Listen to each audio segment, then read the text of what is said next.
Bapak Ibu, sepanjang 3 hari ini, 2 hari, tapi tepatnya 3 sesi, saya akan bicara tentang keluarga. Tentang keluarga. Nah, Bapak Ibu begini. Bapak Ibu, institusi tertua yang Tuhan ciptakan, itu bukan negara. Institusi tertua yang Tuhan ciptakan pertama kali itu keluarga. Tuhan kita itu Tuhan yang benar-benar memberikan perhatian kepada keluarga. Mujizat pertama kali yang Tuhan lakukan ketika Tuhan memulai pelayanan, Tuhan lakukan di perkawinan di Kana. Amin. Amin. Sebab itu Tuhan benar-benar sangat serius dengan keluarga. Nah, Anda lihat hari-hari ini Bapak dan Ibu, munculnya isu gay, lesbian, transgender. John berubah menjadi Yohana. Oh my goodness. Itu disebabkan karena, atau Yosef menjadi Josephine. Iya, transgender. Semua itu berawal dari karena kerusakan dalam keluarga. Pemberontakan Pak Yosef. Ya, Pak Yosef, Josephine. No. Iya, dia tidak akan berubah menjadi Josephine. So kita jaga dia dengan sungguh-sungguh. Nah, saya ingin beritahukan bahwa banyak racun yang menyebabkan itu terjadi. Nah, malam ini saya ingin bicara Bapak dan Ibu, 3 hari ini, 2 hari ini saya akan bicara tentang keluarga. Sesi pertama saya akan bicara soal racun maut pernikahan. Banyak Anda yang menelan racun maut pernikahan tapi Anda tidak tahu. Bahkan Anda melepaskan racun itu ke dalam pernikahan Anda. Lalu nanti di besok pagi, hari Minggu pagi jam 9, saya akan berbicara tentang anakku pusakaku. Ya, anakku pusakaku. Dan ibadah sore hari jam 6, saya akan bicara soal Bapakku pahlawanku.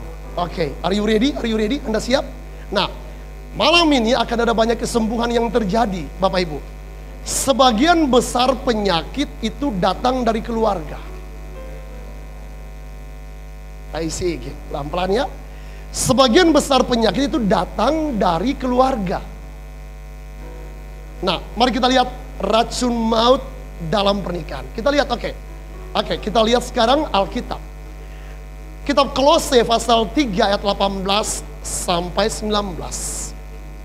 Oke. Coba Anda baca sama-sama. 1, 2, 3. Hai istri-istri, tunduklah kepada suamimu sebagaimana seharusnya di dalam Tuhan. Hai suami-suami, kasihilah istrimu dan janganlah berlaku kasar terhadap dia. Ayo coba yang istri-istri dan yang akan menjadi istri. Joseph tidak bisa menjadi istri ya, jadi Joseph tidak usah baca. Semua yang istri-istri, come on. Baca dengan saya, 1, 2, 3, istri-istri.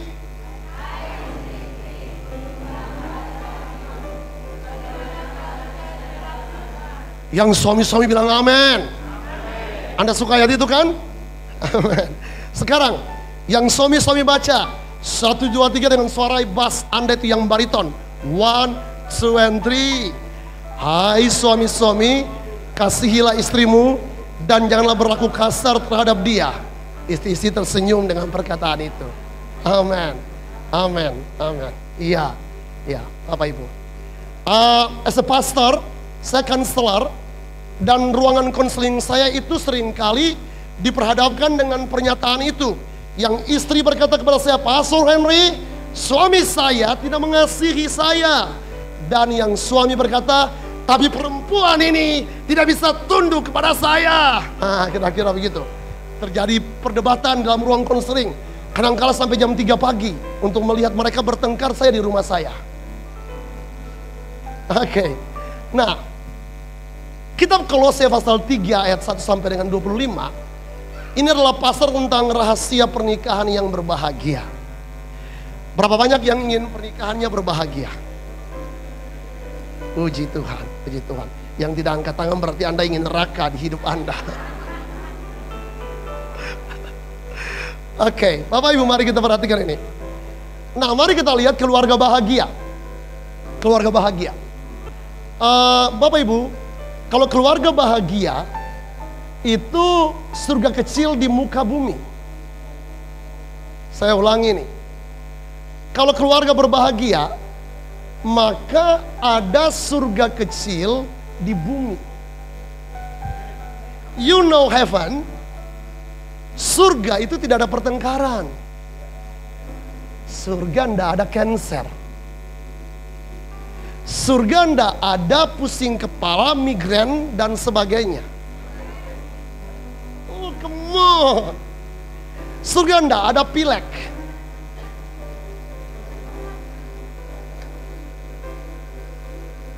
Surga tidak ada tuh.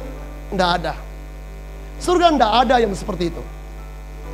Tetapi kalau keluarga berantakan, itu jadi racun. Dan itu dia sama dengan neraka. Neraka. Sekarang choice, pilihannya, it's your hand. Pilihannya di tangan Anda, di tangan Bapak dan Ibu. Anda mau tinggal di surga atau Anda mau tinggal di neraka? It's up to you and you. Terserah Anda. Tapi saya berdoa malam ini, Anda sepakat dengan Pastor Henry bahwa saya ingin memilih untuk tinggal di surga. Dan rumah kecil saya saya itu seperti surga. Amin. Amin. Iya. Rumah kecil saya itu seperti surga. Amin. Anda mau itu? Biar terjadilah sesuai dengan apa yang Bapak dan Ibu imani. Nah, mari come on, kita lihat sekarang. Apa itu racun maut pernikahan? Kita lihat. Saya identifikasi kitab Kolose pasal 3 kali tadi. Dan saya menemukan ada 3 racun maut yang menyebabkan neraka datang di dalam pernikahan Anda. First, persinahan. Katakan persinahan. Oh, Bapak Ibu, sekarang yang bersinah bukan cuma laki-laki. Perempuan juga banyak sekarang yang punya hobi baru. Saya berdoa dalam ruangan ini tidak ada. Tetapi yang kedua, and the second, yang kedua itu kemarahan. Anda akan lihat nanti bagaimana itu jadi racun dalam pernikahan. Dan yang ketiga ialah dusta. Jangan ada dusta di antara kita. Tapi kenyataannya banyak pasangan-pasangan yang suka mendustai pasangannya. Kamu kenapa pulang terlambat sayang? Oh, saya ada meeting tadi. Ternyata meeting-meetingan. Oke. Kenapa pagi ini kamu berangkat lebih awal? Bos minta saya untuk harus pergi ke project terlebih dahulu. Tapi ternyata pagi-pagi dia sudah ketemu si itu di sudut jalan sana tuh. Di sini tidak ada. Di sini tidak ada. Oke. Kolose 3 ayat 5, mari kita perhatikan. Saya berdoa yang ketawa-ketawa itu tidak punya pengalaman ya.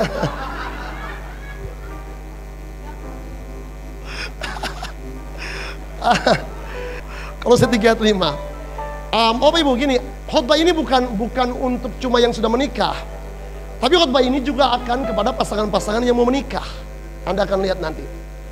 Karena itu matikanlah dalam dirimu segala sesuatu yang duniawi. Katakan yang duniawi. Baca yaitu. Oke, berikut.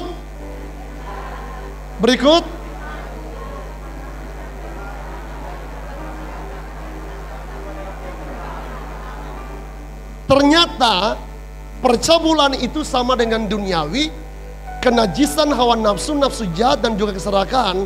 Alkitab menyamakan semua itu dengan penyembahan berhala, Nah, kita lihat beberapa ayat tentang persinahan. Mari kita lihat.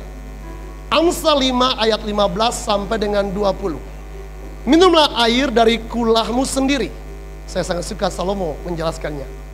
Minumlah air dari sumurmu yang membual. Banyak orang dia suka pergi ke sumur tetangga. Banyak orang dia suka pergi ke sumur tante-tante yang lain. Patutkah mata airmu meluap keluar seperti batang-batang air ke lapangan-lapangan? Biarlah itu menjadi kepunyaanmu sendiri. Halo? Jangan juga menjadi kepunyaan orang lain. Perhatikan kata-kata berikut ini. Diberkatilah kiranya sendangmu, bersukacitalah dengan istri masa mudamu. Halo, pernikahan itu harus terjadi sebuah sukacita.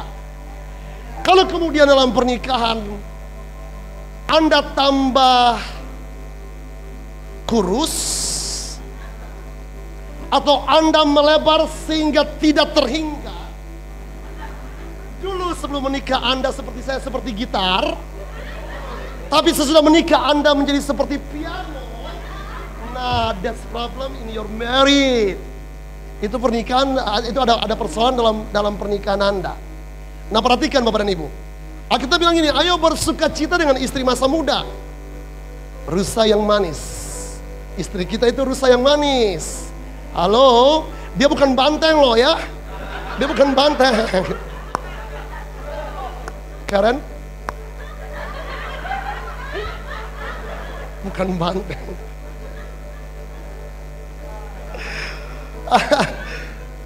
Yang belum menikah jangan bayangkan ini ya.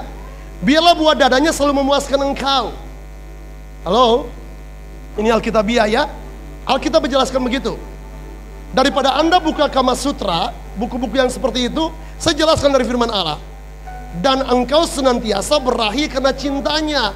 Anda hanya boleh berahi kepada istri Anda atau suami Anda. Kalau berahi kepada tante yang di sebelah, itu namanya keterlaluan. Nah, mengapa engkau berayakan perempuan jalang dan mendekap dada perempuan asing? Amsal 5:15-20. Bapak Ibu kita lihat ini. Demikian juga orang yang menghampiri istri sesamanya. Yang laki-laki baca ayat berikutnya 1, 2, 3. Tiada seorang pun yang menjamanya luput dari hukuman. Saya belum dengar laki-laki baca semua ya. Saya dengan suara yang sayu-sayu seperti perempuan setengah. Laki-laki baca dari Ulang 1, 2, 3. Demikian juga orang yang menghampiri istri sesamanya, tiada seorang pun yang menjamanya luput dari hukuman. Berbahagialah Anda istri-istri untuk ayat itu. Bapak Ibu, saya pernah baca tentang beberapa penglihatan waktu seseorang itu diangkat ke surga. Ada beberapa orang yang diangkat ke surga dan mereka melihat penglihatan yang terjadi di surga. Anda tahu Bapak dan Ibu, bagi laki-laki dan perempuan yang suka pergi ke tante tetangga, ke om tetangga, atau pergi ke sanur, dan yang dekat-dekat sanur itu, Anda lihat gambar itu. Gambar itu ialah akan ada sebuah penyiksaan nanti di surga, di mana maaf, penyiksaanku di surga, di neraka. Thank you honey. Ya, penyiksaan di neraka, di mana dari waktu ke waktu akan ada algojo yang menikam berkali-kali, penis, vagina, kemaluannya, ditikam hancur, berteriak, kemudian penis dan vagina terbentuk lagi, ditikam terus, dan itu eternity, kekekalan. Saya berdoa, Pak Henry jangan bikin takut-takut kita dong. It's up to you, Anda percaya atau tidak percaya. Orang-orang yang melakukan itu akan terjadi seperti itu. Bapak Ibu, Anda hidup cuma 80 tahun, paling banter 100 tahun, lebih dari itu penderitaan kan. Tapi surga neraka itu selama-lamanya. Alkitab berkata bahwa yang menjamah istri tetangga, om tetangga, dan tetangga-tetangga yang lain, dia tidak akan luput dari hukuman. Katakan amin. Amin. Saya berdoa supaya di sini tidak ada, atau kalau yang dulu melakukan, malam ini yang belum pernah bertobat, bertobatlah. Amin. Amin. Lihat berikutnya. Anda lihat sisi yang lain yang terjadi di neraka. Siapa melakukan zina tidak berakal budi. Oh, rupanya Bapak Ibu Anda tahu, yang tidak pakai akal budi itu cuma binatang. Once again. Yang tidak pakai akal budi itu cuma binatang. Every single man and every single woman Tuhan ciptakan dengan akal budi. Jadi Tuhan menyamakan bahwa kalau somebody melakukan perzinahan, dia sama dengan binatang. Lihat samping kiri kanan.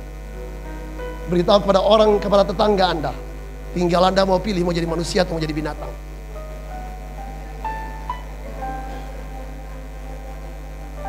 Ya, halo. Orang yang berbuat demikian merusak diri. Perhatikan kata-kata itu. Ternyata perzinahan itu bukan cuma merusak keluarga, tapi juga merusak diri. Siksa dan cemooh diperolehnya. Malunya tidak terhapuskan. Perhatikan apa yang Alkitab bentangkan tentang King David. He's the greatest king in the entire Bible. Dia adalah raja terbesar di seluruh Alkitab. Tapi dia melakukan kesalahan. Dia menikah lebih dari satu kali, dan terutama dia menghampiri istri prajuritnya. Bapak Ibu lihat apa yang terjadi? Kerajaannya pecah. Anak-anaknya bangkit dan kemudian memperkosa istri-istrinya. Dan sepanjang sejarah zaman sampai matahari ada di bawah bumi ini, maka dosa David akan diceritakan. Allah berkata secara jujur, Allah ingin menceritakan itu. Bapak Ibu, saya beritahu nanti besok hari saya akan bicara soal legacy and heritage. Ya, itu dua hal yang berbeda. Itu dua warisan yang berbeda. Bapak Ibu, Anda tinggal pilih. Anda meninggal 70 tahun, maka orang akan tetap bercerita bahwa laki-laki itu dulu bersinah. Oh, kakeknya bersinah. Oh, neneknya bersinah. It's up to you. Alkitab memberitahukan bahwa malunya tidak terhapuskan. Saya beritahu, enaknya itu cuma di sekitar sini 2 menit, 2 minutes. Dan sesudah itu siksaan, celaan selama-lamanya sepanjang matahari ada. Oh, man and woman. Semua tegang malam ini. Henry bikin takut aja. Saya baru tolong seorang istri pelayan Tuhan. Saya satu kali berkhotbah di Jakarta di sebuah gereja besar. Dan the Spirit of the Lord rest upon me. Dan Tuhan beritahu bahwa ada pelayan Tuhan di sini yang bersinah. Saya minta permission kepada wakil gembalanya. Dan saya melakukan sebuah public statement dari mimbar yang kudus. Saya bilang bahwa saya bersaksi ada orang dalam ruangan ini yang bersinah. Istrinya tidak datang. Dan betapa kaget saya, karena 2 hari kemudian istrinya tidak pernah ada di gereja itu, karena itu di gereja cabang yang lain, bukan di gereja di mana istrinya berkhotbah. Istrinya melayani dan suaminya melayani. Dia melayani di gereja cabang yang lain. Dan Anda tahu, istrinya melaporkan suaminya. Sampai hari ini dia main keyboard di hari Minggu. Main keyboard di hari Minggu. Tapi dia pulang sebelum dini hari. Jam 4, jam 5 baru dia pulang mandi. Jam 7, jam 8 dia habiskan dengan tetangganya itu. Saya beritahu Bapak Ibu, dan jadi bahan gunjingan kemana-mana. Saya bilang kepada gembalanya, kalau saya jadi pastor, orang yang kayak begitu saya kirimkan terlebih dahulu di balik jeruji penjara, dipulihkan dulu, baru pergi pelayanan. Maksudnya bukan dipenjarakan, dia dimasukkan di isolasi dulu di sel pemulihan, dilayani sampai dengan pulih. Karena kenapa Bapak dan Ibu? Akan ada cemooh. Bapak-bapak dengar saya. Satu kali saya layani seorang bapak, dan dia bilang gini kepada saya, Pak Henry, kan saya bersinah, bukan anak-anak saya. Dan anak-anak saya tidak akan mendapatkan akibatnya. Siapa yang bilang? Anda lihat, kerajaan Israel pecah. Keturunan Daud bangkit dan memberontak melawan Tuhan. Salah satunya disebabkan karena pemberontakan yang dilakukan oleh David. Anda lihat beberapa ayat secara cepat. Mari ayo kita lihat. Hendaklah kamu semua penuh hormat terhadap perkawinan. Dan janganlah kamu mencemarkan tempat tidur. Sebab orang-orang sundal dan pesinah akan dihakimi Allah. Ibrani 13 ayat 4. Oke? Pesundal, pesinah akan dihakimi oleh Allah. Dan Anda akan tahu, janganlah sesat. Orang cabul, penyembah berhala, orang bersinah, Banci, nah itu dia Bapak Ibu yang muncul hari-hari ini yang keren sekarang kan. Pemburit, itu juga sejenis yang sama. Pencuri, orang kikir, pemabuk, pemfitnah, penipu tidak akan mendapat bagian dalam kerajaan Allah. 1 Korintus 6, 9 dan 10. Lihat ayat yang lain. Jauhkanlah diri dari percabulan. Mari saya bicara kepada anak-anak muda. Halo, dengarkan saya. Jangan kalian berpacaran dengan cara yang tidak benar, yang tidak kudus. Waktu kalian membangun hubungan, kalian harus sadar bahwa orang yang kalian pacari itu adalah calon istri kalian. Yang muda, amin. Sehingga Anda tidak pernah sentuh-sentuh yang belum menjadi bagian yang sah untuk Anda sentuh, anak-anak muda. Amin. Saya beritahu, as a pastor, saya telah konseling pernikahan. Dan biasanya, kalau sudah melakukan hubungan, biasanya sesudah menikah, yang wanita tidak punya harga. Ditendang, dicakar, ditempeleng, dan kalau sudah tidak kuat tahan lagi, maka laki-laki akan lempar keluar. Ibu-ibu, kalau dulu Anda melakukan itu, kalau Anda belum pernah bertobat, mari malam ini bapak-bapak kita bertobat. Dan saya berdoa, anak-anak muda dalam ruangan ini, kalian tidak akan pernah menjamah pasangan kalian sama dia calon istri atau calon suami. Tanda kalian cinta ialah gini, jagai dia. Kalau dia bilang dia cinta dan dia bilang tanda cinta saya ialah saya harus cium kamu. Saya beritahu, kalau dia minta itu, tempelin dia 7 kali dan katakan kita putus. 7 kali ditempelin supaya sah, supaya completeness and perfection. Apakah Pak Henry pernah cium Ibu Nova sebelum menikah? Nothing, tidak pernah, saya pastikan. Boleh tanya, tidak pernah. Haleluya. Ya, Bapak Ibu, mari kita lihat, saya punya skema berikut ini. Matius 6, Matthew 6, 22-23 berkata begini. Jika matamu gelap, gelap seluruh tubuh. Jika matamu terang, maka terang seluruh tubuh. Bapak Ibu, pornografi ini hari-hari ini luar biasa.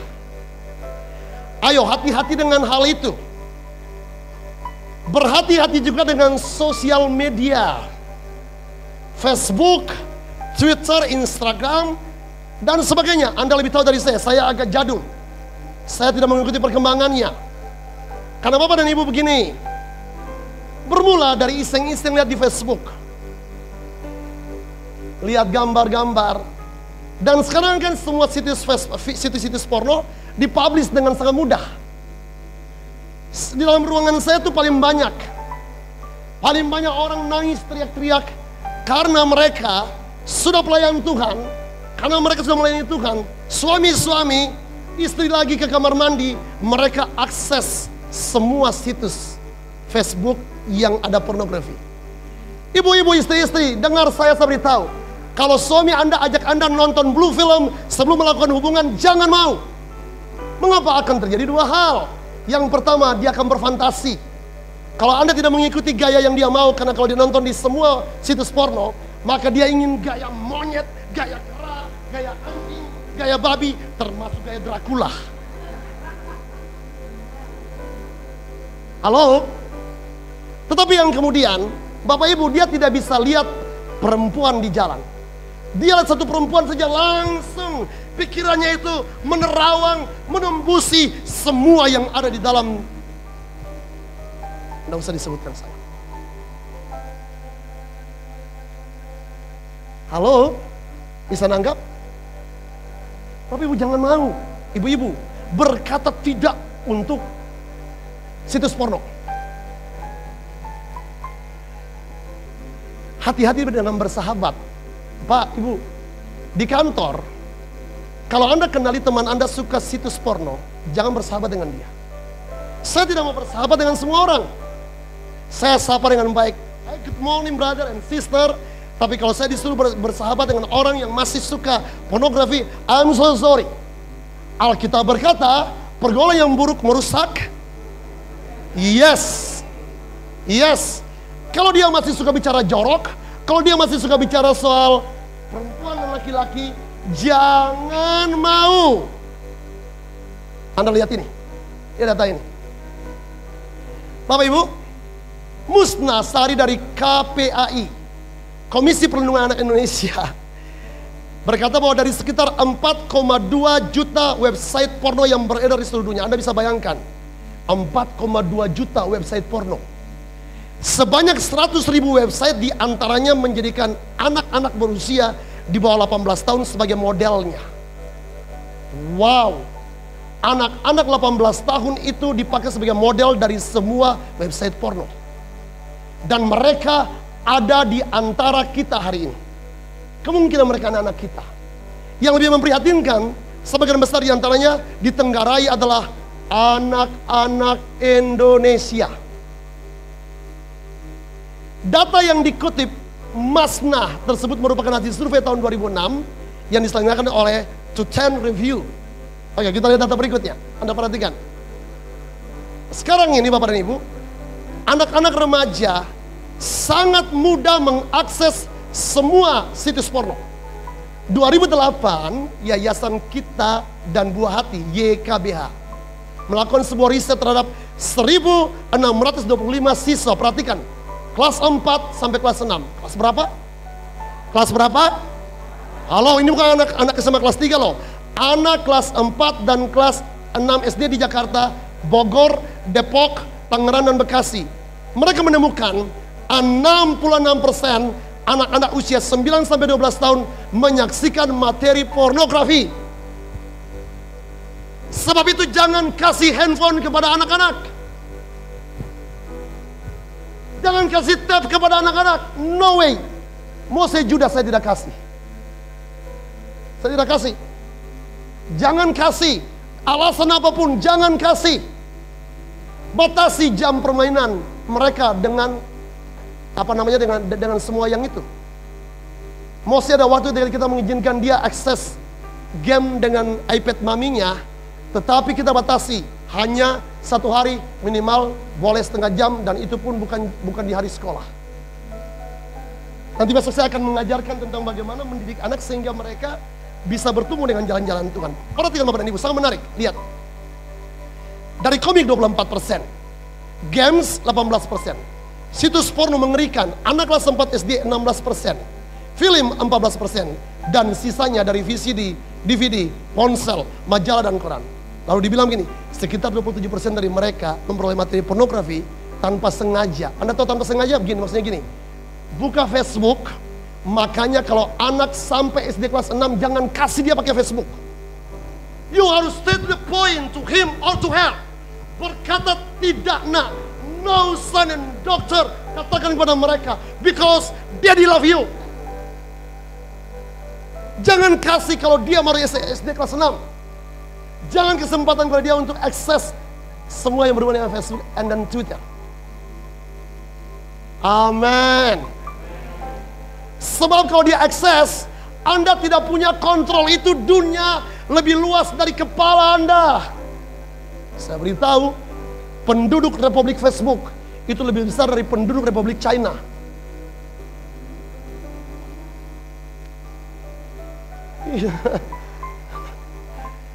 Jadi Pak, Bapak 5 menit, Bapak tinggalkan dia. Itu dia bisa pergi ke seluruh jagat raya, jagat semesta alam. Malam ini saya berdoa, Papa and Mom, you dengar apa yang Pastor Randy katakan, and you pulang dan berkata, nah, because Daddy love you. Mari kita bersepakat. Tunggu sampai umurmu siap, baru Papa kasih akan Facebook ke kamu. Jangan kasih BlackBerry Messenger, jangan Pak. Anda membodohi dan merusak masa depan anak-anak. Belum saatnya. Lihat. Anda tahu, orang yang menemukan iPad dan orang yang menemukan semua yang canggih-canggih itu, anak-anak mereka tidak pernah dikasih iPad. American people know, orang-orang Amerika yang menghasilkan itu, mereka tahu bahwa benda-benda ini akan merusak masa depan anak-anak. Halo, Steve Jobs dan teman-temannya itu tidak kasih anak-anak mereka main iPad. Kita gaya-gayaan. Biar kita berjalan lebih tegak sedikit. Apalagi kalau kita pulang ke Kupang dan ke Ambon, kita kasih dia pegang iPad supaya orang Kupang sama orang Ambon bilang,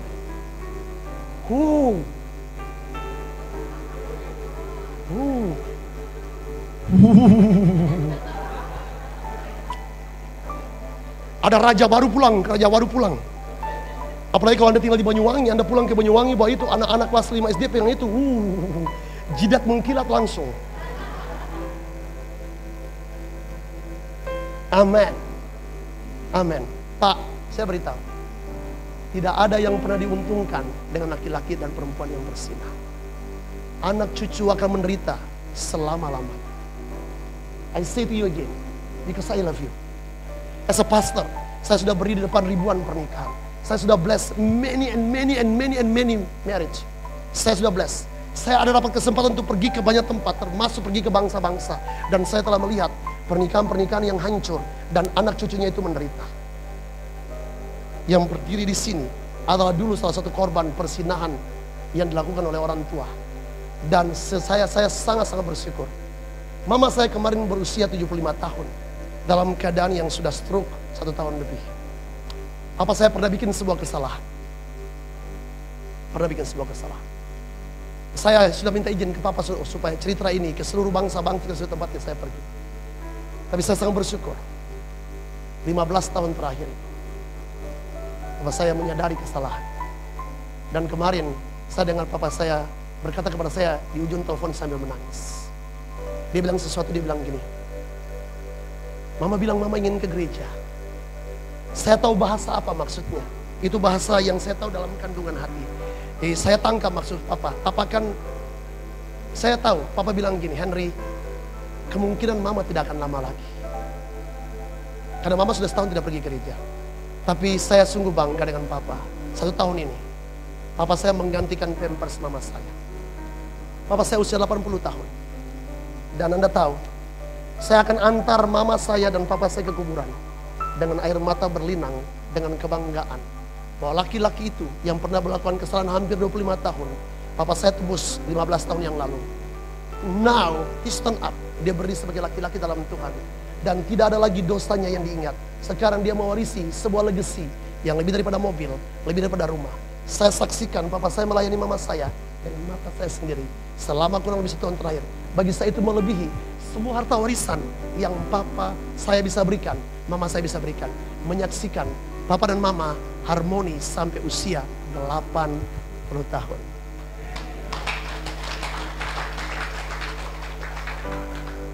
Mama tidak kuat. Mama ingin berpisah, lebih baik Mama mati. Saya bilang, Mama, come on, Mam, bertahan. Sebentar lagi, ampuni Papa, Mama. Ampuni Papa. Mama saya bilang, tidak bisa, Nyong. Tidak bisa, tidak bisa.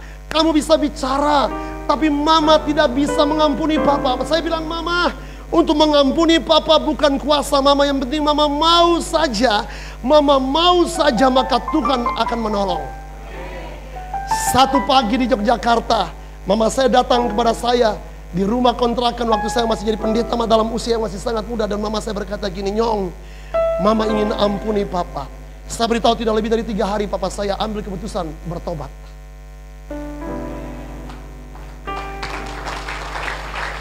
Kuasa pengampunan itu membuka keran surga. Mama dan Papa malam ini as a pastor, dan saya punya pengalaman dari keluarga yang berantakan. Kalau istri Anda melakukan itu, suami Anda melakukan itu, I say to you, stay there. Berhenti, berdiri di situ.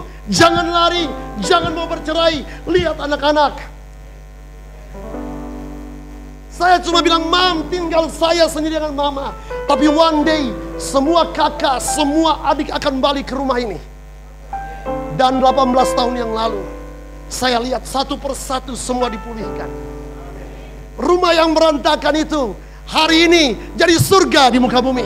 Semua lahir baru.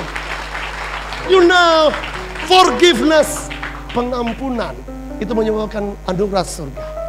My dear brother, kalau Anda datang malam ini, Anda melakukan itu, saya beritahu, ada anugerah Tuhan bagi Anda. Amin. Dan ibu-ibu, kalau Anda pernah melakukan itu, ada anugerah Tuhan yang berkelimpahan. Saya tidak bermaksud untuk menuduh Anda. Saya datang untuk menolong Anda malam ini. Bahwa kalau Anda melakukan itu terus, akan terjadi penderitaan dari generasi ke generasi. anak-anak cucu kita. Amin. Anak-anak muda, kamu yang lagi akses internet porno, sorry kamu yang masturbasi, onani, stop. Anugerah Tuhan akan tolong Anda. Amin. Tepuk tangan bagi Tuhan kita. Silakan duduk. Thank you. Siap kita pergi ke racun yang kedua?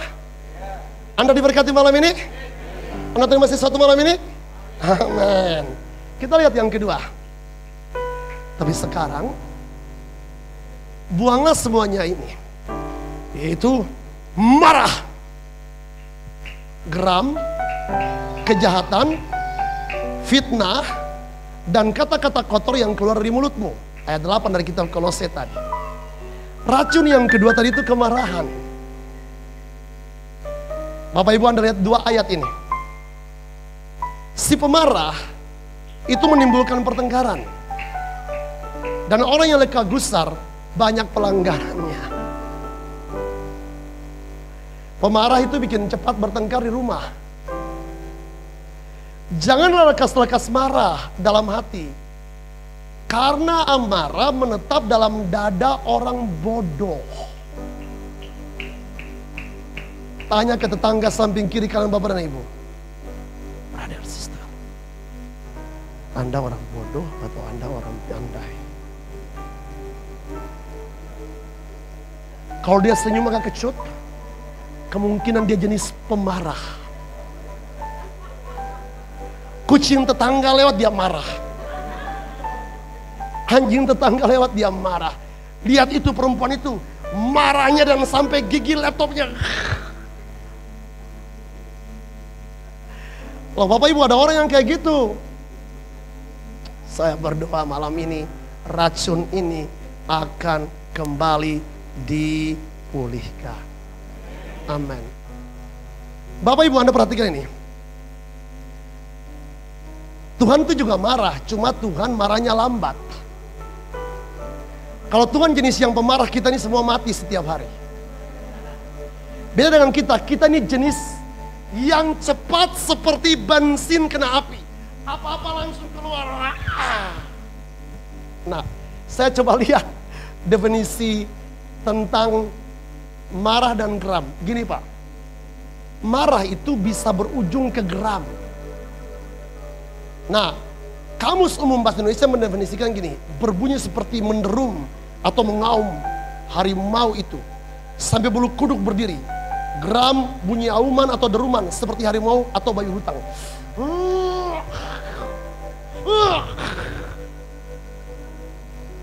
Memangnya cuma kamu yang bisa begitu? Ada orang yang kalau marah sampai kayak begitu. Satu hari itu Bapak dan Ibu, saya panggil seseorang karena dia marah dan dia pukul meja. Geram. Saya bilang, "Hei, kamu pikir di sini pencak silat, taekwondo dan kawan-kawannya? Bapak Ibu, hanya babi hutan. Saya kan orang kampung, jadi saya tahu babi hutan. Anda kan lahir di kota metropolitan, Anda tahu babi hutan kan? Tanya saya cerita babi hutan. Babi hutan tuh gini Bu, dia cungkil tanah, kalau ada yang lewat di belakang dia,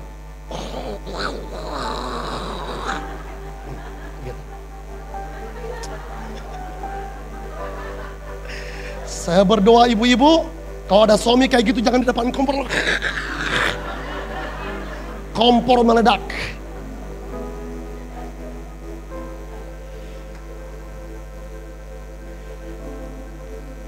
Jadi kalau sudah kayak begitu, berdoa Tuhan, roh babi hutan itu pergi. Tapi jangan ucapkan kuat-kuat, dia bisa marah. Nah Bapak Ibu begini, saya kasih tips ya, Ya ini seperti seminar kecil lah begitu ya. Jika ada satu yang marah Bapak Ibu, satu itu menyingkir cepat dulu. Ada pasangan suami istri kalau marah, nah ini saya beritahu, nanti akan saya beritahu laki-laki dan perempuan itu beda. Gini Pak, seringkali Bapak Ibu, laki-laki itu cepat kalau marah dan dia ingin suaminya, dia sudah salah. Dan dia ingin pergi cepat untuk suami istrinya minta maafkan dia. Nanti Anda akan lihat berbeda di situ. Nah Bapak Ibu, biasanya Kalau kemarahan itu cenderungnya kita banyak ucapkan kata-kata yang salah. Marah sampai geram dan tiba-tiba keluar kata begini, saya menyesal menikah dengan kamu. Pria bilang gitu. Lalu wanita juga bilang begini, emangnya kamu aja? Saya juga menyesal menikah dengan kamu. Mau apa? Lalu yang laki-laki bilang begini, dulu kalau saya menikah dengan Pujastuti lemah lembut, tidak seperti kowe. Dan perempuan muncul roh babi hutannya. Dia bilang begini, ya memang saya juga salah menikah. Saya dulu kalau menikah dengan Bejo pasti sayang saya. Mau apa lu? Benar apa benar? Halo, Bapak Ibu, biasanya kalau kita marah tuh ya, kata-kata kita itu seperti pistol yang otomatis. Loh, yang bicara di sini juga pernah bikin kesalahan. Pernah. Saya udah tahu kitab Wahyu tuh udah tahu. Ya, dari Kejadian sampai Wahyu saya tahu semua. Tapi pernah juga kalau istri saya marah, apalagi kalau saya pernah dalam keadaan capek, begitu. Tuing, tiba-tiba gitu roh babi hutan juga keluar. Tapi begini Pak, saya cepat sadar, oh iya ya ini roh babi hutan nih. Jadi saya cepat, oh iya, udah menyingkirlah ke kamar dulu, daripada kata-kata yang salah keluar. Nah, lalu ujung-ujungnya gini, ya udah kita cerai. Wah, ada yang pernah begitu? Tidak ada yang ngaku. Tuhan terima kasih karena umat Allah yang datang malam ini semua baik hati. Biar Tuhan berkati mereka. Bapak Ibu saya beritahu, pria dia punya ekstra vitamin C. Pria itu Bapak Ibu ekstra vitamin C. Dia biasanya tidak gampang stres untuk pekerja. Dia tidak biasanya stres, sorry itu salah. Dia biasanya pria tidak stres untuk hubungan. Sorry, dia hanya stres untuk pekerjaan. Nah, wanita, Bapak Ibu, dia punya double memory card. Saya beritahu, Bapak-bapak dengar. Jadi kalau Anda pernah berkata kepada dia, dasar perempuan, saya beritahu, itu dia bisa ingat 7 keturunan.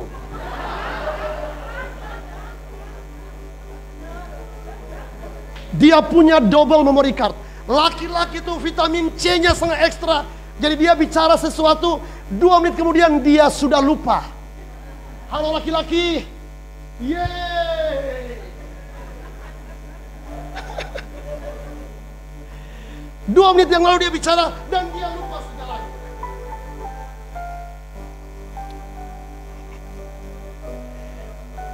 Jadi kalau wanita dengar kata begitu Pak, 7 turunan dia ingat sebelum diserahkan ke Tuhan Yesus. Hati-hati bicara. Amin. Amin. Nah, Bapak Ibu, ayo gini ya. Kalau sudah mulai marah kayak gitu, cepat bilang Tuhan. Malam ini kita akan berdoa, Tuhan, biarlah rohmu ada pada saya supaya saya lambat marah seperti Tuhan. Tuhan juga marah, cuma beda dengan kita pemarah. Amin. Amin. Anda diberkati untuk racun yang kedua malam ini? Halo, suami istri, genggam tangan sebentar. Sepakat malam ini ya. Sepakat malam ini dulu. Yang suami tidak datang tidak masalah. Ya sepakat malam ini. Kalau ada seperti itu cepat menyingkir dulu. Jangan minta dia untuk memaafkan seketika. Nggak bisa Bu. Terutama yang bapak-bapak. Istri itu pakai double memory card soalnya. Bapak Ibu. Kita lihat yang ketiga cepat. Lihat. Orang yang dusta bibirnya, yang ketiga itu racunnya ialah, racun mati itu dusta. Orang yang dusta bibirnya adalah kekejian bagi Tuhan. Tapi orang yang berlaku setia, dikenannya. Amin. Orang-orang yang setia dalam pernikahan itu dikenan Tuhan.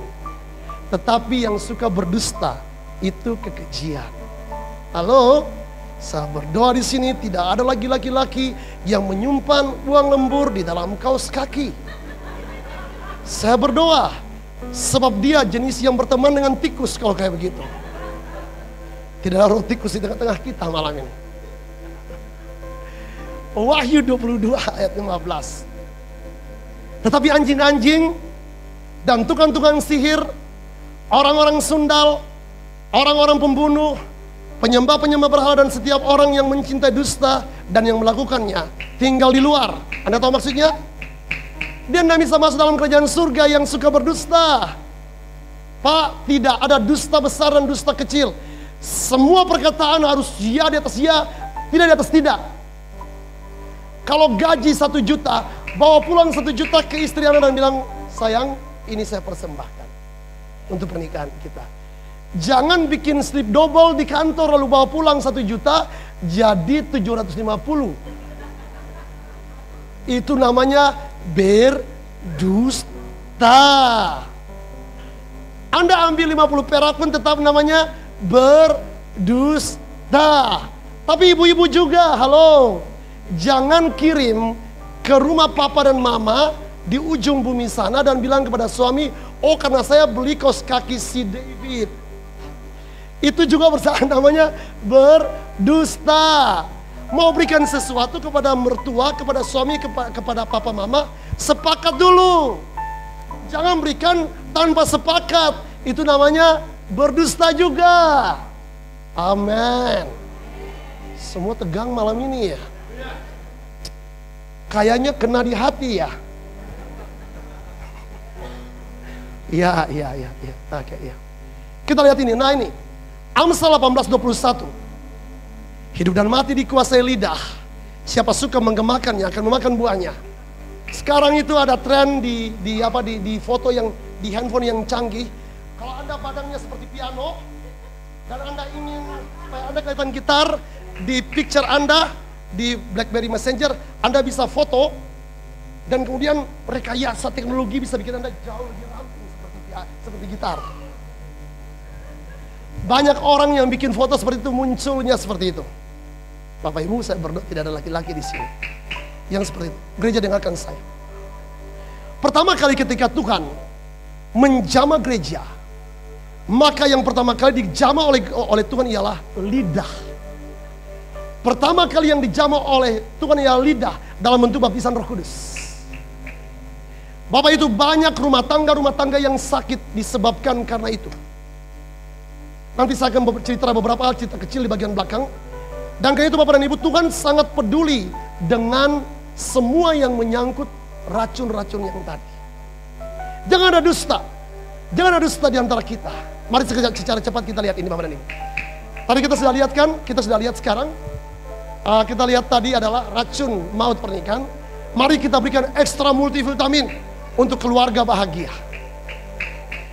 Ku mencintaimu bagaimanapun keadaanmu, I love you. Walaupun kamu sekarang sudah seperti piano, sudah seperti bemo dari Jakarta, saya tetap mencintai kamu. Amin. Lihat, Bapak Ibu lihat ini. Dan telah mengenakan manusia baru yang terus-menerus diperbaharui untuk memperoleh pengetahuan yang benar menurut gambar kaliknya. Tuhan kasih multivitamin bahwa di muka bumi itu bisa terjadi surga kecil waktu Anda mengenakan manusia baru. Apa itu manusia baru? Bapak, itu manusia baru ialah gini. Anda ambil keputusan untuk mengundang Yesus sebagai Tuhan di hati. Ini bukan hanya kepada orang Kristen. Lalu Tuhan akan memberikan sebuah gambar kaliknya kepada kita. Untuk terus-menerus hidup kita diperbaharui. Anda lihat ini Bapak dan Ibu. Lihat. Kolose 3:12 berkata, lihat ini berita sangat baik bagi kita. Amin. Karena itu sebagai orang-orang pilihan Allah yang dikuduskan dan dikasihinya, kenakanlah belas kasihan, kemurahan, kerendahan hati, kelemah lembutan, dan kesabaran. Bapak Ibu perhatikan. Bapak Ibu jangan kecil hati. Kalau Anda selama ini melepaskan semua yang bernama racun maut tadi. Sebab apa? Di dalam Kristus, sebagai orang percaya, Kita dipilih Tuhan. Amin. Waktu kita dipilih Tuhan, maka kita juga akan dikuduskan. Artinya perilaku-perilaku yang salah itu bisa Tuhan ubahkan kita dari waktu ke waktu dan kita dikuduskan. Proses pengudusan kita akan terus bertambah sehingga kebiasaan-kebiasaan yang tadi racun maut itu perlahan-lahan bisa hilang. Dan yang paling penting ialah kita dikasihi. Kita dikasihi. Itu lebih daripada cukup bagi kita yang terikat dengan racun yang tadi itu.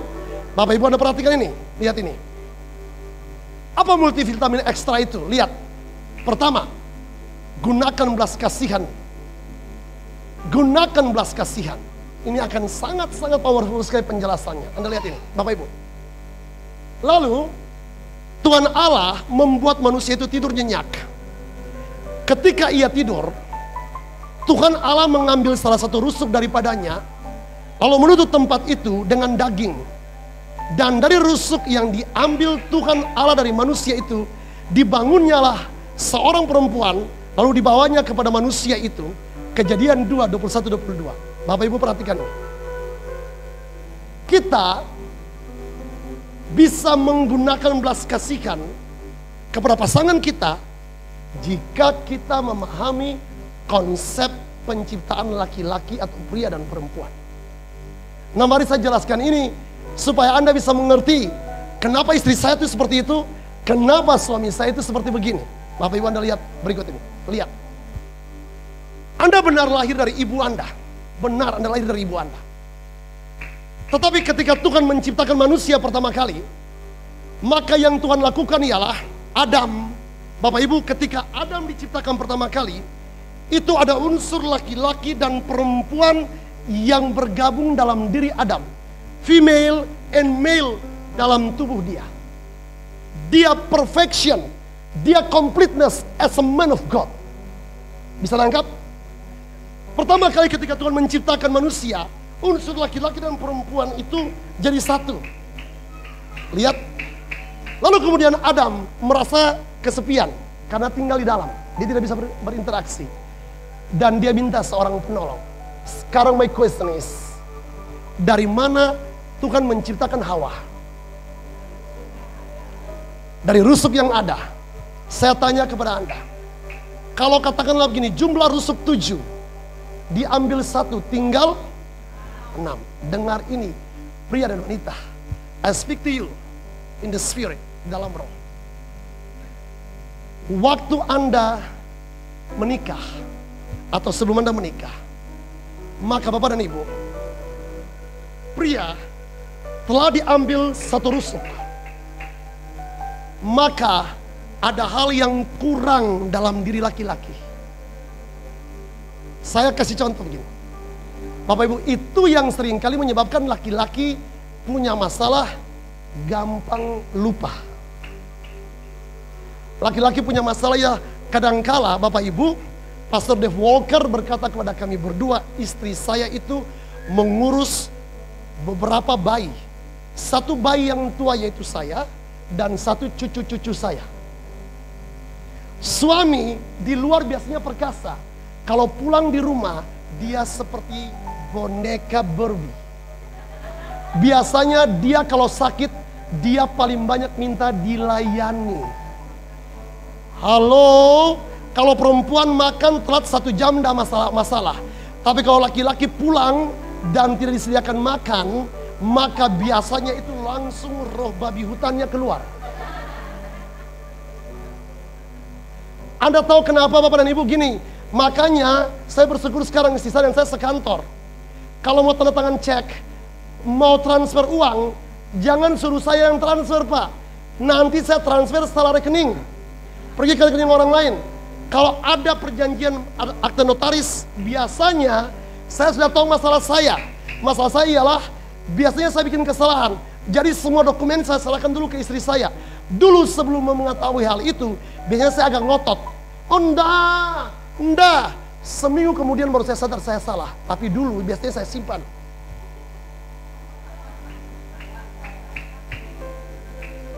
Laki-laki tidak boleh salah. Perfect, sempurna. Bapak-bapak, halo. Sekarang ibu-ibu. Bu, jadi kalau suami-suami Anda yang Anda sering bilang bego, bodoh, yang lain tidak boleh. Saya beritahu, kenapa dia bisa jadi seperti itu? Karena kelebihannya sudah pindah ke dalam kamu.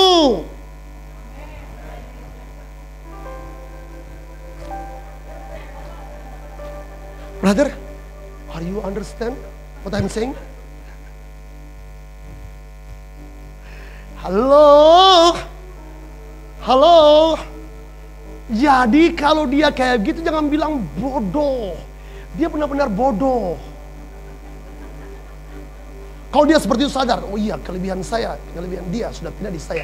Saya jadi penolong bagi dia. Amen. Anda lihat saya dengan istri saya.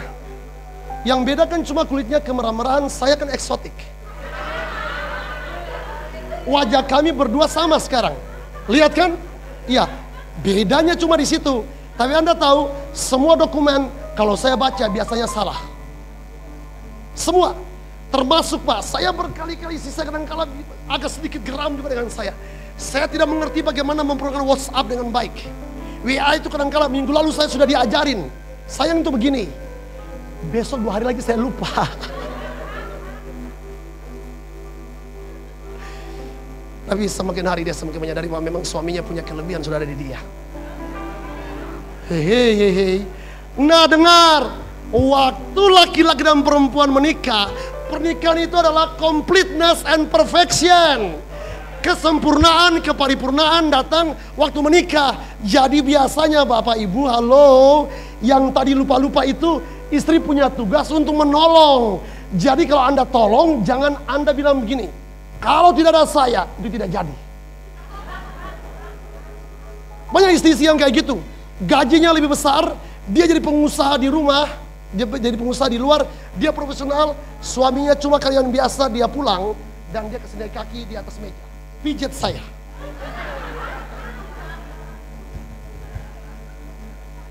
Pak, beberapa istri datang kepada saya dan bilang begitu, Henry, I'm businesswoman, and then suami saya itu cuma karyawan biasa. Jadi biasanya kalau saya pulang, saya minta dia untuk memasak air panas, menyetrika baju saya, dan kemudian maaf ya Pak Henry ya, termasuk cuci underwear saya. Mengerti maksud saya? Saya bilang kepada ibu, ibu bertobat akal.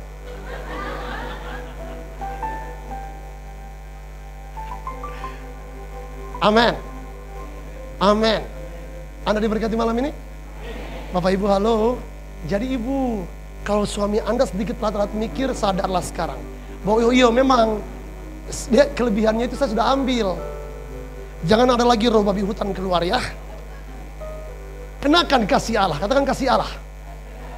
Dan di atas semuanya itu kenakanlah kasih sebagai pengikat yang mempersatukan dan menyempurnakan. Bapak Ibu, kasih itu mengikat, mempersatukan dan menyempurnakan. Amin. Amin. Kolose 3:14. Kasih itu sabar, kasih itu murah hati, ya tidak cemburu yang tadi kita nyanyikan. Kasih memaafkan, kasih mengampuni. Lalu perhatikan ini, kasih tidak berkesudahan. Banyak orang datang di ruangan saya dan berkata, Pak Henry, saya sudah tidak bisa tahan lagi. Sudah 13 tahun saya bertahan, dan sekarang sudah waktunya untuk saya pulangkan dia ke rumah ibu saya. Halo, kasih tidak berkesudahan. Kasih tidak berkesudahan. Kasih Kristus akan menolong kita. Amin. Amin. Lihat ini, saya suka ayat ini Bapak dan Ibu. Lalu saya akan cerita satu pengalaman kecil. Hendaklah perkataan Kristus diam dengan segala kekayaannya di antara kamu, sehingga kamu dengan segala hikmat mengajar dan menegur seorang akan yang lain, dan sambil menyanyikan mazmur dan puji-pujian dan nyanyian rohani, kamu mengucap syukur kepada Allah di dalam hatimu. Kolose 3:16. Bapak Ibu lihat skema ini, saya sangat suka ini. Halo, halo, lihat ini, Bapak Ibu. Ternyata perkataan itu seringkali kalau Anda bermazmur, Anda kan suka bermazmur kan? Anda bermaksud gini, Alkitab menyamakan perkataan itu dengan Mazmur dan puji-pujian. Saya beritahu sesuatu. Satu kali saya di Jakarta, dan ada 2 orang kurang lebih berkata kepada saya, Pastor Henry, kulitnya Ibu Nova tuh bagus banget ya. Benar. Ya. Ibu Nova ke salon mana ya? Saya bilang ke mereka, loh istri saya tuh hampir setahun lebih enggak pernah pergi facial loh. Anda tahu? Saya pulang. Lalu saya bilang, sayang, 2 orang di Jakarta yang kenal kamu berkata bahwa kulitmu itu sangat cantik. Anda tahu bagi wanita itu kedengaran seperti haleluya, haleluya, haleluya.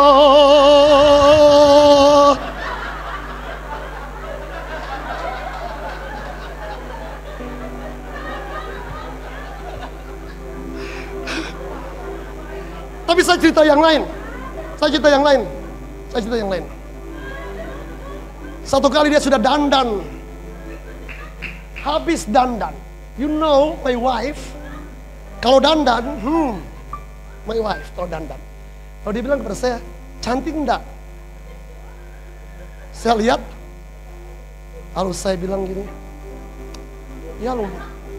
Saya lihat sebentar lalu saya pergi. Saya bilang, ya lumayan. Anda tahu itu seperti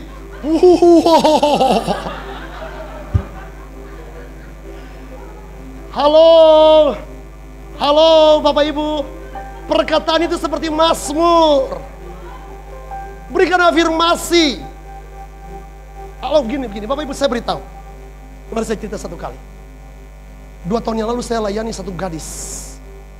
Dia umur kurang lebih sekitar 24-25 tahun kalau saya tidak salah. Anda tahu ya, beberapa menit terakhir, ketika dia umur kelas 4, kelas 5 SD, dia diperkosa oleh, kalau tidak salah, omnya sendiri. Diperkosa. Maaf ya. Dan dia bangun sebuah sikap dalam hidupnya. Semua laki-laki harus ada di bawah telapak kaki saya. Dan dia ketemu laki-laki siapa saja, gadisnya cantik. Bodinya itu Bapak Ibu bukan gitar. Itu bohai. You know bohai? Nah, gitu. Dan semua laki-laki yang datang kepada dia, itu ujungnya harus keranjang. Ujungnya harus keranjang. Dia terikat dengan setan seks. Praise God. Gadis itu tidak percaya Tuhan. Dia datang dari pulau ini. One day, satu hari dia terima Yesus. Dan saya layani dia di sini. Saya layani dengan salah seorang hamba Tuhan di sini. Tapi Anda tahu, apa yang menyebabkan dia luka? Waktu dia umur kelas 2, kelas 3 SD, mamanya selalu berkata kepada dia gini, perempuan murahan kamu. Perempuan murahan. Kamu tuh bakal jadi pelacur. Dengar, I say to you my dear brother and sister, perkataanmu kepada anak-anak itu akan menentukan masa depan anak-anak. Kalau Anda bilang dia pelacur, dia akan jadi pelacur. Praise God. Sudah kurang lebih setahun lebih dia tidak pernah kontak saya. Kemarin saya dikontak oleh dia. Saya tanya bagaimana pernikahan kamu? Dia bilang, Pak Henry, puji Tuhan, saya baik-baik saja. Saya sempat tanya dia, bagaimana dengan perilaku masa lalu itu? Dia bilang, Pak Henry, puji Tuhan, saya sembuh. Anda tahu why? Karena mengapa? Yesus datang. Dia bisa melepaskan. Dia diberkati, kami layani dia. Dan dia pergi ke sebuah kota, dia diberkati di gereja sana. Dia sekarang hidup dengan suaminya, punya satu anak yang cantik. Dan dia bertumbuh dalam Tuhan. Yesus sanggup. Mari saya cerita yang lain. Bapak dan Ibu. Saya banyak layani anak-anak yang kemudian dalam pertumbuhannya mereka sakit. Beberapa di antara mereka adalah orang-orang yang kemudian maminya Joe dan maminya Joe. Maminya Joe. Sister, come. Ya, cepat. Saya ambil 1-2 menit dengan Anda. Ya. Oke. Bapak Ibu, banyak anak-anak yang trauma. Bapak Ibu, saya telah menolong banyak tolong mic-nya. Di sini, sister, di sini. Ya. Saya telah menolong banyak istri-istri yang kemudian menjelang pernikahan membenturkan kepala ke tembok. Banyak pernikahan yang trauma karena perkataan yang salah. Anda tahu apa yang terjadi? Anak lahir cacat. Bapak Ibu, halo. Saya tunjukin slide berikut Anda. Bapak Ibu sebentar. Kembangkan karakter manusia baru. Bicara di rumah itu dengan nada-nada yang manis. Anda bermazmur itu baik, tapi saya beritahu, banyak hal yang keluar dari bibir mulut kita tuh kritik and criticize. Kita bilang kamu begini, kamu begitu, kamu begini. Kamu selalu perkataan-perkataan yang kasar yang keluar. Mari saya beritahu Bapak dan Ibu, saya beritahu sesuatu kepada Anda semua. Perkataan itu harus dirubah. Dengan perkataan-perkataan yang lemah lembut, itu menyembuhkan. Bapak Ibu lihat ini. Halo. Berikutnya. Bangun gaya hidup dan kebudayaan berbahagia. Bapak Ibu, kebahagiaan itu harus dengan effort, dengan kerja keras. Salah satu untuk membangun kebudayaan bahagia itu begini. Say I love you babe. I love you babe. Ya, Bapak Ibu, saya selalu gini. Saya bikin banyak kesalahan. Dan saya tahu bagaimana cara saya menyembuhkan dengan putra saya Moshe. Jadi saya ajarin. Setiap malam sebelum kami tidur. Isa selalu berkata, Moshe, I love you. Papa, I love you. Kata itu menyembuhkan. Kata itu menyembuhkan. Anda tahu, bagi pria, kalau kita dibilang I love you, kita biasa aja. Tapi bagi wanita, sekali lagi, kalau Anda bilang dan Anda lihat dia dan Anda berkata, I love you. Itu kedengaran seperti, haleluya, haleluya, haleluya. Come sister. Ibu, benar tuh. Itu ucapkan dengan penuh perasaan. Ibu, oke. Joe. Apa yang terjadi dengan Joe ya? Ya. Puji Tuhan, shalom semuanya. Selamat malam, puji Tuhan. Saya berdiri di sini agak gemeter ya, karena banyak orang. Dan apa yang terjadi dengan anak saya, puji Tuhan 3 tahun yang lalu, memang anak ini, Joe ini aktif sekali. Dan saya lebih suka super aktif, Bu. Hiper ya. Iya, hiperaktif. Iya. Karena dia jurusnya tendang mis. Ya, beberapa di antara mistis itu korban. Dan memang luar biasa, dia hanya diam itu kalau tidur aja. Kalau setelah itu ya udah lari sana sini. Jadi puji Tuhan, saya menemukan sekolah yang tepat, yaitu di tempat ini, di Batu Penjuru, dan itu benar-benar menjadi berkat buat kami, saya dan suami. Dan benar-benar dia mengalami perubahan yang luar biasa. Saya tahu itu bukan karena kuat dan gagah saya, para miss yang membantu kami di sini, senior pastor di sini, dan semua yang terlibat, terlebih karena Tuhan mengasihi anak kami Joe. Puji Tuhan. Dan Sister, saya ingin tanya. Iya. Satu kali saya layani mereka berdua, dan saya temukan ada sebuah akar. Waktu ibu cantik ini mengandung, pernah mengalami satu trauma yang cukup sulit. Itu trauma kira-kira apa ya? Saya agak lupa. Waktu itu saya hamil Joe itu, saya kan bekerja itu dengan sepupu saya, kebetulan dia owner daripada perusahaan tempat saya bekerja. Tiba-tiba waktu itu saya di manajer keuangan, itu saya dituduh mengambil uang perusahaan gitu ya, karena udah mau kolaps perusahaan itu. Dan saya waktu itu hamil besar, saya stres luar biasa. Karena saya dibilang kamu akan melahirkan di penjara, kamu akan, pokoknya kata-katanya itu sungguh, ya namanya saya ibu hamil ya waktu itu ya, jadi stres. Yang saya saya ingat tuh cuman perkataannya dia, kamu akan melahirkan di penjara, anakmu tuh akan ini, banyaklah perkataannya dia kurang baik gitu. Tapi saya yakin waktu itu saya puji Tuhan, saya punya suami yang luar biasa. Dia selalu bilang, kamu melayani, kamu harus kuat, kamu seorang ibu yang kuat, kamu harus sini. Ya namanya wanita hamil ya, tetap aja ujung-ujungnya pasti mewek, nangis, histeris, depresi dan lain sebagainya. Tapi ya mungkin itu berpengaruh terhadap anak kami Joe. Waktu itu kami konseling juga sama Pastor Henry, bahwa mungkin itu salah satu akar daripada anak kami Joe gitu. Waktu itu kemudian saya layani, dan ibu ini bawa semua perasaannya. Dia dalam keadaan sangat depresi karena waktu itu Anda tahu beban sekali dalam wanita. Bapak Ibu, banyak anak yang cacat dalam kandungan. Saya telah menolong banyak istri yang anaknya itu, ini saya baru tolong 2 minggu yang lalu. 2 minggu yang lalu saya tolong ada seorang ibu sudah 9 bulan lebih tidak bisa melahirkan. Anda tahu kenapa? Perkataannya salah kepada ibunya. Dia berontak terhadap ibunya, sudah hamil, dia masih berdiri dan dia begini kepada ibunya. Anda bisa bayangkan. Tapi saya menolong juga, ada banyak ibu yang berkata salah, membenturkan kepala ke tembok, mengatakan hal yang salah. Anaknya tidak bisa keluar, anaknya kuning dalam perut. Saya tolong, ketika kemudian kita tolong untuk membawa itu ke Tuhan, ditolong. Bapak Ibu, waktu ibu ini menyelesaikan traumanya, saya beritahu, beberapa kali saya ke kelas lihat Job. Dulu Bapak dan Ibu, Anda tanya aja Miss di sini, semuanya pernah jadi korban kekerasan. I love you my dear sister. Ya. Dan Bapak dan Ibu, saya pergi sekarang ke kelas dan saya lihat Job. Dia duduk dengan manis. Dia sudah bisa ikut firman, dia bisa tertib sekarang. You know why? Waktu ibu ini menyerahkan semua trauma itu, semua luka itu, dia tidak benci. Tapi ada perasaan trauma di situ. Dia bawa. Dan sekarang Anda tahu, anaknya yang dulu punya semua jurus itu sekarang bisa duduk di kelas dengan manis. Tepuk tangan bagi Tuhan kita. Amin. Sister, Bapak Ibu mari bangkit berdiri.